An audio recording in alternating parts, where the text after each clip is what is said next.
नमस्कार. जॉब माझा अपडेटवर आपलं सर्वांचं पुन्हा एकदा स्वागत आहे विद्यार्थी मित्रांनो. तर आज आपण ठाणे जिल्हा मध्यवर्ती बँक, गोंदिया जिल्हा मध्यवर्ती बँक आणि कर्नल आर डी निकम सैनिक सहकारी बँक भरतीची जे काही परीक्षा झाली आहेत, पदभरती आलेली आहेत विद्यार्थी मित्रांनो, त्या परीक्षेसाठी जे काही आवश्यक असा जो काही महत्त्वपूर्ण विषय आहेत बँकिंग आणि सहकार, या विषयावर आधारित आज आपण बँक व इतिहास म्हणजे बँकिंगचा इतिहास या आधारावर आपण काही महत्त्वपूर्ण असे MCQ बघणार आहोत, जे की येणाऱ्या ठाणे जिल्हा मध्यवर्ती बँक, गोंदिया जिल्हा मध्यवर्ती बँक आणि कर्नल आर डी निकम सैनिक सहकारी बँकेसाठी महत्त्वपूर्ण असेल. त्याच्या व्यतिरिक्त विद्यार्थी मित्रांनो, लवकरच YDCC म्हणजेच यवतमाळ जिल्हा मध्यवर्ती बँकेची जाहिरातसुद्धा येणार आहेत. तर त्यासाठीसुद्धा हा व्हिडिओ महत्त्वपूर्ण असेल. आणि एक महत्त्वाचं म्हणजे गोंदिया जिल्हा मध्यवर्ती बँकेची जी परीक्षा विद्यार्थी मित्रांनो ती घोषित झालेली आहे, जे की 3 सप्टेंबर व 4 सप्टेंबर रोजी असणार आहेत. तर आज आपण बँक व इतिहास या आधारावर काही MCQ बघणार आहोत. तर चॅनलला अवश्य सबस्क्राईब करा. धन्यवाद. तर चला तर व्हिडिओला सुरुवात करू. तर बघा विद्यार्थी मित्रांनो, आपला आजचा पहिला प्रश्न आहे, भारतात स्थापित झालेली पहिली बँक कोणती?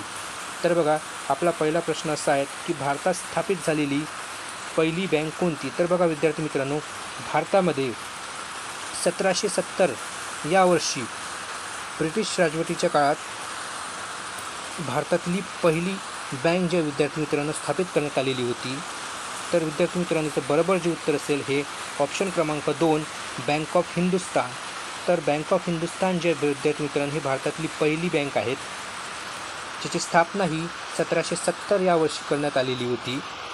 हे सुद्धा तुम्ही पॉईंट नोट डाऊन करून घ्या की बँक ऑफ हिंदुस्तानची स्थापना ही 1770 साली करण्यात आलेली होती.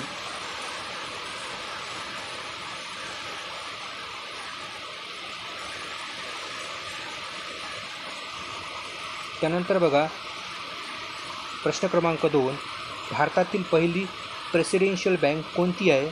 तर बघा विद्यार्थी मित्रांनो, येथे भारतातली पहिली प्रेसिडेन्शियल बँक कोणती आहे असा हा प्रश्न आहे. त्यामध्ये 4 ऑप्शन दिलेले आहेत, जसे की bank of Bengal, bank of Madras, bank of Bombay आणि बँक ऑफ कलकत्ता. तर बघा विद्यार्थी मित्रांनो, भारतामध्ये 3 प्रेसिडेन्शियल बँकेची जे विद्यार्थी मित्रांनो जे ती इंग्रजांनी स्थापना केलेली होती, त्यामधलीच पहिली बँक ती विचारण्यात आलेली आहे. तर बघा विद्यार्थी मित्रांनो, भारतामध्ये इंग्रजांनी किती प्रेसिडेन्शियल बँक स्थापित केलेली होते? तर हा जर प्रश्न विचारला गेला परीक्षेत तर त्याचं उत्तर हे 3 असेल, कारण भारतात 3 प्रेसिडेन्शियल बँकेची स्थापना करण्यात आलेली होती. त्यानंतर बघा विद्यार्थी मित्रांनो, त्याचं जे उत्तर जे असेल आपलं हे ऑप्शन क्रमांक 4, बँक ऑफ कलकत्ता. तर बँक ऑफ कलकत्ता ज्या विद्यार्थी मित्रांनो ही भारतातील पहिली प्रेसिडेन्शियल बँक आहे, जिची स्थापना ज्या विद्यार्थी मित्रांनो ही 1806 साली करण्यात आलेली होती. आणि काही जणांचं मत असेल की त्याचं उत्तर हे बँक ऑफ बंगाल आहे. तर बरोबर आहे विद्यार्थी मित्रांनो, बँक ऑफ बंगाल ही भारतातली पहिली प्रेसिडेन्शियल बँक आहे. परंतु विद्यार्थी मित्रांनो, जेव्हा बँकेची स्थापना करण्यात आलेली होती, तेव्हा बँक ऑफ कलकत्ता या नावाने जे विद्यार्थी मित्रांनो पहिल्या प्रेसिडेन्शियल बँकेची स्थापना करण्यात आलेली होती, जी की 1806 साली. परंतु 1809 साली तिथून 3 वर्षानंतर बँक ऑफ कलकत्ताचं नाव बदलून हे बँक ऑफ बंगाल करण्यात आलं. त्याच्यामुळे काही ठिकाणी बँक ऑफ बंगाल हे उत्तर असते भारतातील पहिली प्रेसिडेन्शियल बँक म्हणून. परंतु विद्यार्थी मित्रांनो, जर ऑप्शनमध्ये ह्या दोन्ही बँकेचं जर नाव दिलेलं असेल तर उत्तर हे बँक ऑफ कलकत्ता असेल, आणि जर ऑप्शनमध्ये बँक ऑफ कलकत्ता नसेल तर तेव्हा उत्तर हे बँक ऑफ बंगाल राहील. त्यानंतर बघा विद्यार्थी मित्रांनो, प्रश्न क्रमांक 3 आहे, भारतीय लोकांची मर्यादित जबाबदारीच्या अटीवर स्थापित केलेली पहिली बँक कोणती? म्हणजेच प्रश्न असा आहे की पहिली भारतीय लोकांची बँक कोणती आहे भारतातली? तर त्याचं बरोबर जे उत्तर असेल विद्यार्थी मित्रांनो हे ऑप्शन क्रमांक 1, अवध कमर्शियल बँक. तर बघा विद्यार्थी मित्रांनो, अवध कमर्शियल बँक ही भारतातली पहिली भारतीय लोकांची बँक आहे, जी की मर्यादित जबाबदारीच्या अटीवर स्थापित करण्यात आलेली होती. याची स्थापना ज्या विद्यार्थी मित्रांनो ही कोणत्या वर्षी करण्यात आलेली होती? तर याची स्थापना ही 1881 साली अवध कमर्शियल बँकेची स्थापना करण्यात आलेली होती. कारण परीक्षेत प्रश्न हा पहिली भारतीय लोकांची बँक अवध कमर्शियल बँक हे कोणत्या वर्षी स्थापित करण्यात आली असाही प्रश्न येऊ शकतो. तर त्याचं उत्तर असेल 1881. म्हणजेच 1881 साली जे विद्यार्थी मित्रांनो हे अवध कमर्शियल बँक जे आहे ते स्थापित करण्यात आलेली होती. त्यानंतर बघा विद्यार्थी मित्रांनो, प्रश्न क्रमांक 4 आहेत की संपूर्ण भारतीय मालकीची असलेली पहिली बँक कोणती. तर बघा विद्यार्थी मित्रांनो, याआधी आपण बघितलं होतं की पहिली भारतीय लोकांची बँक कोणती, तर ती अवध कमर्शियल बँक आहेत. आणि आता प्रश्न असा आहे की संपूर्ण भारतीय मालकीची असलेली जी पहिली बँक आहे ती कोणती आहे. तर त्याचं बरोबर उत्तर जे असेल विद्यार्थी मित्रांनो हे ऑप्शन क्रमांक 1 पंजाब नॅशनल बँक म्हणजेच PNB बँक जे विद्यार्थी मित्रांनो ही पहिली संपूर्ण भारतीय मालकीची असलेली बँक आहे, जिची स्थापना जे विद्यार्थी मित्रांनो ती 1894 या वर्षी करण्यात आलेली होती. हे सुद्धा तुम्ही पॉईंट नोट डाऊन करून घ्या की PNB बँकेची जी स्थापना आहे विद्यार्थी मित्रांनो ही कोणत्या वर्षी झाली, तर ती 1894 या वर्षी झाली होती. त्यानंतर बघा विद्यार्थी मित्रांनो, प्रश्न क्रमांक 5 आहेत पंजाब नॅशनल बँकेची स्थापना ही कोणत्या वर्षी झाली. तर मित्रांनो प्रश्न क्रमांक 5 आहेत पंजाब नॅशनल बँकेची स्थापना ही कधी झाली. तर पंजाब नॅशनल बँकेची स्थापना कोणत्या वर्षी झाली त्याबद्दलचं उत्तर जे विद्यार्थी मित्रांनो तुम्हीच सांगा, कारण या आधीच्या प्रश्नामध्ये तुम्हाला मी पंजाब नॅशनल बँकेची स्थापना कोणत्या वर्षी झाली हे सांगितलेलं आहेच. त्यानंतर आपण प्रश्न क्रमांक 6 बघू विद्यार्थी मित्रांनो. तर प्रश्न क्रमांक 6 असा आहे की RBIची स्थापना 1 एप्रिल 1935 साली झाली तेव्हा बँकेचे भाग भांडवल किती होते. म्हणजेच बघा विद्यार्थी मित्रांनो, RBI जे रिझर्व्ह बँक ऑफ इंडिया आहेत, भारताची सेंट्रल बँक, याची स्थापना ही 1 एप्रिल 1935 साली झाली. तर बघा विद्यार्थी मित्रांनो, जेव्हा ह्या बँकेची स्थापना झाली तेव्हा ह्या बँकेकडे ही बँक किती रुपये भागभांडवल सहित जे विद्यार्थी मित्रांनो स्थापित करण्यात आली. तर याचं बरोबर जे उत्तर असेल, तर बरोबर उत्तर हे ऑप्शन क्रमांक 3 5 कोटी असेल. तर RBIची स्थापना ज्या वर्षी झाली तेव्हा RBIचं भागभांडवल हे 5 कोटी रुपये इतकं होतं. त्यानंतर बघा विद्यार्थी मित्रांनो, प्रश्न क्रमांक 7 RBIचे राष्ट्रीयकरण कधी झाले. तर बघा विद्यार्थी मित्रांनो, इथे 4 वेगवेगळे ऑप्शन दिलेले आहेत, जसे की 1 एप्रिल 1949, 1 जानेवारी 1949, 31 मार्च 1949 व 1 जुलै 1949. तर याचं बरोबर उत्तर जे असेल विद्यार्थी मित्रांनो हे 1 जानेवारी 1949 म्हणजेच ऑप्शन क्रमांक 2 हे त्याचं बरोबर उत्तर असेल. म्हणजेच RBIचं राष्ट्रीयकरण म्हणजेच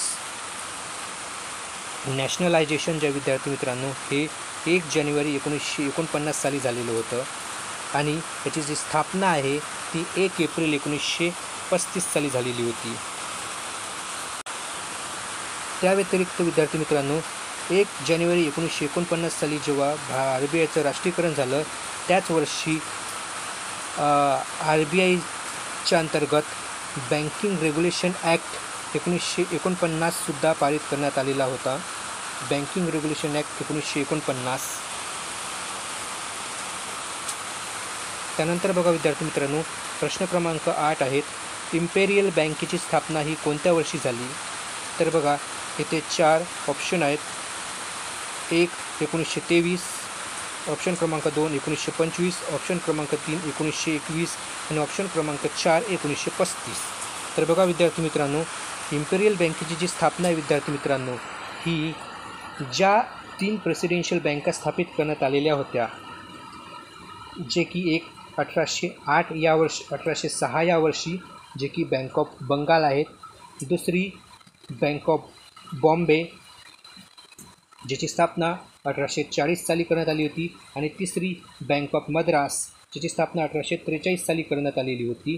या तिन्ही बँकेचं एकत्रीकरण करून इम्पेरियल बँकेची जी स्थापना आहे ती विद्यार्थी मित्रांनो करण्यात आलेली होती. तर ही कोणत्या वर्षी करण्यात आली, तर याचं बरोबर जे उत्तर असेल ते ऑप्शन क्रमांक 3 1921. तर विद्यार्थी मित्रांनो 1921 या वर्षी इम्पेरियल बँकेची जी आहे विद्यार्थी मित्रांनो स्थापना करण्यात आली होती, ज्यामध्ये ब्रिटिश सरकारने ज्या 3 प्रेसिडेन्शियल बँका स्थापित केलेल्या होत्या, त्याचं एकत्रीकरण करून ती बँक स्थापित करण्यात आली. त्यानंतर बघा विद्यार्थी मित्रांनो, प्रश्न क्रमांक 9, इम्पेरियल बँकेचं रूपांतर SBIमध्ये कधी झालं? तर बघा विद्यार्थी मित्रांनो, आपली भारतातील सर्वात मोठी जी बँक आहे ती म्हणजे SBI बँक. या SBI बँकेची जी स्थापना आहे विद्यार्थी मित्रांनो, म्हणजेच इम्पेरियल बँकेचं रूपांतरच SBI बँकेत करण्यात आलेलं होतं. ते कोणत्या वर्षी करण्यात आलेलं होतं, म्हणजेच कधी करण्यात आलेलं होतं? तर यामध्ये 4 ऑप्शन दिलेले आहे. 1 जुलै 1955, 1 एप्रिल 1955, 1 जानेवारी 1955 आणि 1 सप्टेंबर 1955. तर बघा विद्यार्थी मित्रांनो, याचं बरोबर उत्तर जे असेल ते ऑप्शन क्रमांक 1 जुलै 1955. तर इम्पेरियल बँकेचं रूपांतर SBIमध्ये हे 1 जुलै 1955 साली करण्यात आलेलं आहे. त्यानंतर बघा विद्यार्थी मित्रांनो, प्रश्न क्रमांक 10, इम्पेरियल बँकेचे रूपांतर SBIमध्ये कोणत्या समितीच्या शिफारशीवरून जे आहेत ते करण्यात आलेले आहेत? तर बघा विद्यार्थी मित्रांनो, इम्पेरियल बँकेचं रूपांतर SBIमध्ये हे 1955 साली करण्यात आलं. तर हे कोणत्या समितीच्या शिफारशीवरून करण्यात आलं, असा हा प्रश्न आहे. तर याचं बरोबर उत्तर हे ऑप्शन क्रमांक 1 HD गोरवाल. तर HD गोरवाल समितीच्या शिफारशीवरून इम्पेरियल बँकेचं रूपांतर हे SBIमध्ये करण्यात आलं.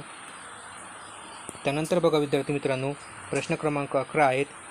1969 साली किती बँकेचे राष्ट्रीयकरण करण्यात आले? तर याचं बरोबर उत्तर जे असेल विद्यार्थी मित्रांनो, हे ऑप्शन क्रमांक 4 14. तर बघा विद्यार्थी मित्रांनो, 14 बँकेचं राष्ट्रीयकरण जे आहेत विद्यार्थी मित्रांनो, हे 1969 साली करण्यात आलेलं होते. त्याच्या व्यतिरिक्त विद्यार्थी मित्रांनो, 1969 साली जेव्हा 14 बँकेचं राष्ट्रीयकरण करण्यात आलं होतं, म्हणजे ज्याचं नॅशनलायझेशन करण्यात आलेलं होतं, त्यावर्षी भारताचे प्रधानमंत्री कोण होते? तर याबद्दल तुम्ही मला कमेंट बॉक्समध्ये उत्तर सांगा. त्यानंतर बघा विद्यार्थी मित्रांनो, प्रश्न क्रमांक 12, दुसऱ्यांदा 6 बँकेचं राष्ट्रीयकरण कधी झालं? तर बघा विद्यार्थी मित्रांनो, दुसऱ्यांदा जेव्हा 6 बँकेचं राष्ट्रीयकरण करण्यात आलेलं होतं, तेव्हा ते कोणत्या वर्षी करण्यात आले? तर बघा विद्यार्थी मित्रांनो, दुसऱ्यांदा 6 बँकेचं राष्ट्रीयकरण हे 1980 या वर्षी करण्यात आलेलं होतं. म्हणजेच पहिल्यांदा 1969 या वर्षी 14 बँकेचे राष्ट्रीयकरण करण्यात आलेले होते आणि नंतर 1980 या वर्षी एकूण 6 बँकेचे आणखी 6 बँकेचं जे आहे ते राष्ट्रीयकरण करण्यात आलं. त्या व्यतिरिक्त बघा विद्यार्थी मित्रांनो, 1969 साली जेव्हा 14 बँकांचे राष्ट्रीयकरण करण्यात आले, तेव्हा मिनिमम बँकेचं जे काही भागभांडवल होतं सर्वात कमी हे किती होतं, असाही प्रश्न परीक्षेमध्ये विचारला जाऊ शकतो की 1969 साली 14 बँकेचे राष्ट्रीयकरण झाले, तेव्हा कमीत कमी किती भागभांडवल जे असणाऱ्या बँकेचं हे राष्ट्रीयकरण करण्यात आलेलं होतं, अशी त्याची लिमिट ठेवण्यात आलेली होती. तर बघा विद्यार्थी मित्रांनो, ज्या बँकाचे भागभांडवल 1969 साली 50 कोटी इतकं होतं, त्याच बँका ज्या आहेत विद्यार्थी मित्रांनो, त्या सर्व बँकांचं राष्ट्रीयकरण ज्या विद्यार्थी मित्रांनो 1969 करण्यात आलं होतं. म्हणजेच मिनिमम जे काही लिमिट होती भागभांडवलची ती 50 कोटी इतकी होती. त्यानंतर बघा विद्यार्थी मित्रांनो, प्रश्न क्रमांक 12 आपण बघितला आहे. त्यानंतर बघा प्रश्न क्रमांक 13, भारतात सर्वात जास्त शाखा असलेली विदेशी बँक कोणती? तर बघा विद्यार्थी मित्रांनो, येथे 4 विदेशी बँकांची नावं दिलेली आहेत जे की भारतामध्ये आहेत, परंतु यामध्ये भारतातनी त्या बँकेच्या सर्वात जास्त शाखा असणारी बँक कोणती आहे? तर याचं बरोबर उत्तर जे विद्यार्थी मित्रांनो, हे standard bank of UK. Standard bank of UK जी आहे ती भारतातील सर्वात जास्त शाखा असलेली विदेशी बँक आहेत.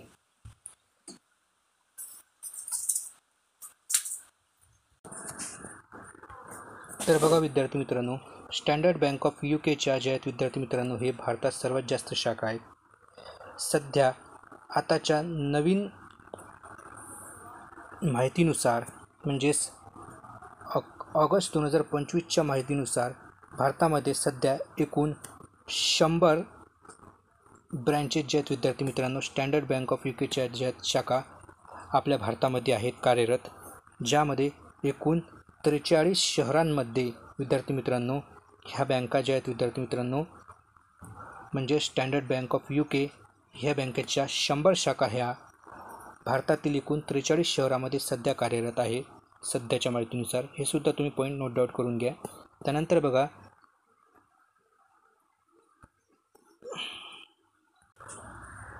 बघा विद्यार्थी मित्रांनो, प्रश्न क्रमांक 14 आहेत. भारतात चेकची व्यवस्था सुरू करणारी पहिली बँक कोणती आहे? म्हणजेच भारतामध्ये चेकची सुविधा सुरू करणारी भारतातली पहिली बँक जी आहेत विद्यार्थी मित्रांनो कोणती आहेत?